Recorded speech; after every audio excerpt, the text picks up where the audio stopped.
Hi, this week, along with the main issue, we've come out with a special issue on mining, which looks at the various aspects of mining in India and how this sector performs in the country. Today we have with us independent journalist Alam Srinivas, who has edited this magazine, who's the editor of this magazine. He will take us through what we have in this magazine and what we have presented to the people. Alam, welcome to the show. What is this magazine all about? What have we covered in this? See, I think when we started on the issue, actual work on the issue, it seemed a very simple thing. Mining is supposed to be this exploitative, manipulative, environment unfriendly, people unfriendly kind of a sector. But as we kind of delved into it, we realized that mining has changed, is changing, and will change dramatically. And we kind of zoned in on three important issues in mining. One is the policy structure, which has changed considerably over the last few years. The other is the use of technology, which means that mines are becoming smarter, miners are becoming smarter. The third is basically what is happening in the public sector arena. A lot of exciting things and challenges are there in that arena. So, to start with the policy aspect, how has the policy changed? Is it conducive to mining, and is it conducive towards the private sector as well, or is it very public sector focused? I think a lot of things have happened which are conducive to both the private sector and the public sector. But I think there are a lot of challenges ahead. For instance, auction is supposed to be the most transparent, the cleanest, the most honest way to kind of lease mines. But there is a problem there. The problem is that people tend to overpay. In an auction system, because prices increase very incrementally, by the time the price has actually kind of gone up at the final stage, the difference may be 20%, 30%, 50%. So you've overpaid 50% more than what you wanted to. And hence then you get into a different financial kind of a cycle and a circle, which means that high debt, and you have to pay the debt, you have to pay the interest and stuff like that. So that needs to be tinkered with. So is the policy addressing these issues? I think the miners are asking the government to take certain steps. The government is still not listening to them, because auction has become this very symbol of corruption-free governance, and nobody wants to kind of tinker around with it because of the criticism, possible criticism. But some of the suggestions are very interesting. One of the suggestions is that instead of selling the property, since mining is defined by a life cycle, 20 years to 50 years, why don't you just lease the property for 50 years and the property owner gets a lease rental for 50 years. After 50 years, now technology allows you to give back the entire property in almost the same condition as you took it. So the property owner gets his property back, his land back, in essentially an intact. And in the 20 years to 50 years, he earned a decent rental for his livelihood. So that's one of the proposals, which is interesting.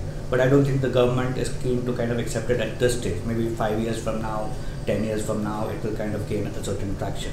So a lot of those changes needs to be discussed, debated, and kind of pursued. Okay. One of the things that is always associated with mining is the fear factor. So now we keep coming across incidents where miners are stuck in mines and the people get killed and all. Now, has technology improved these things? Has technology come to the rescue of people? How is technology developing in the mines, as you mentioned earlier, for both for mines as well as miners? How is technology changing the face of mining in India? I'll give you an example. Hindustan Zinc has a prototype mine, which is called their digital mine. The whole idea of that mine, and 80% of that work has been done, that everything in that mine will happen without any manual intervention or with minimal manual intervention. Robotized, AI, robots, mechanization, innovations, all kinds of things are being tried. So now abroad, not in India. And these are what, open cast or underground? These are underground. Hindustan Zinc has changed from totally open cast to all underground. Nothing is open cast. Globally, a lot of people are successfully experimenting and employing driverless trains and driverless trucks. So the entire distribution logistics is without man. It's all mechanized. The problem with this is loss of jobs, huge losses of jobs. So how do you make up for that loss? So you have to retrain, reskill, re-employ people, right? Get new opportunities in the mining sector for people to be employed, which is a huge challenge, which will take at least 10 years for it to fructify. So I think simultaneous steps have to be taken to introduce technology, and to take care of people. Now you have to take care of the people in a different way.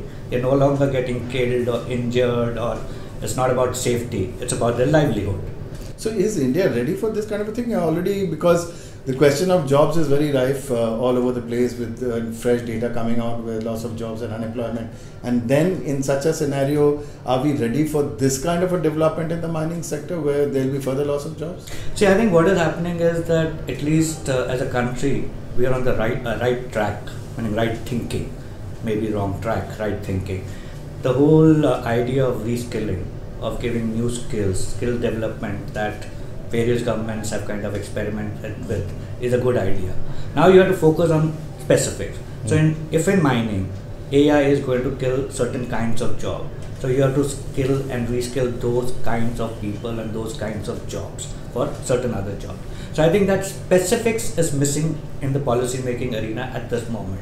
The overall objective is there, but people don't know which kind of jobs will happen tomorrow. We have to think of jobs of tomorrow and skills of tomorrow, not skills of today. And I think that is lacking at the moment. That is something that the government needs to think. Absolutely. What about the public sector? How is it performing vis-a-vis the private sector? See, I think over the last few years, private sector globally and in India has not been doing that well, except for a very few minors. So it's the public sector which has kind of taken more action and more decisions. So it's the public sector which is at the forefront of changes which are happening operationally in terms of capacity, expansion, brownfield, greenfield, all the other things.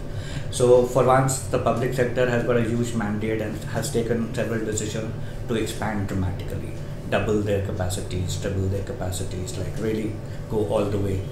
The other thing they're doing is they're buying assets abroad.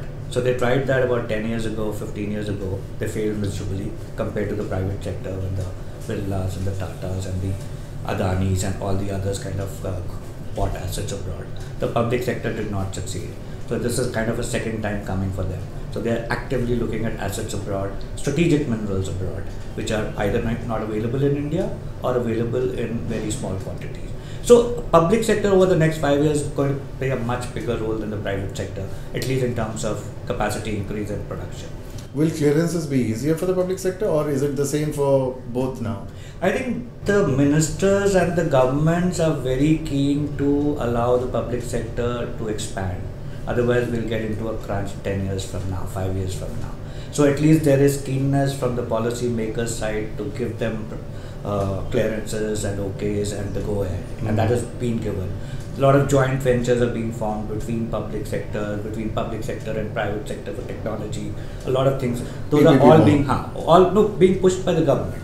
Okay. So it's not PPP. So 4 public sector organizations have got together to buy assets abroad, right? Okay. Or a public sector has collaborated with a global private sector party for technology induction. So a lot of things are happening, and the government is giving the exactly the way the private sector functions. Absolutely. Okay, so we have a lot of interesting data in this, interesting interviews with leaders from the private sector and the public sector from companies like Coal India and Hindustan Zinc. So this is a collector's issue. I'm sure you will like it. Thank you.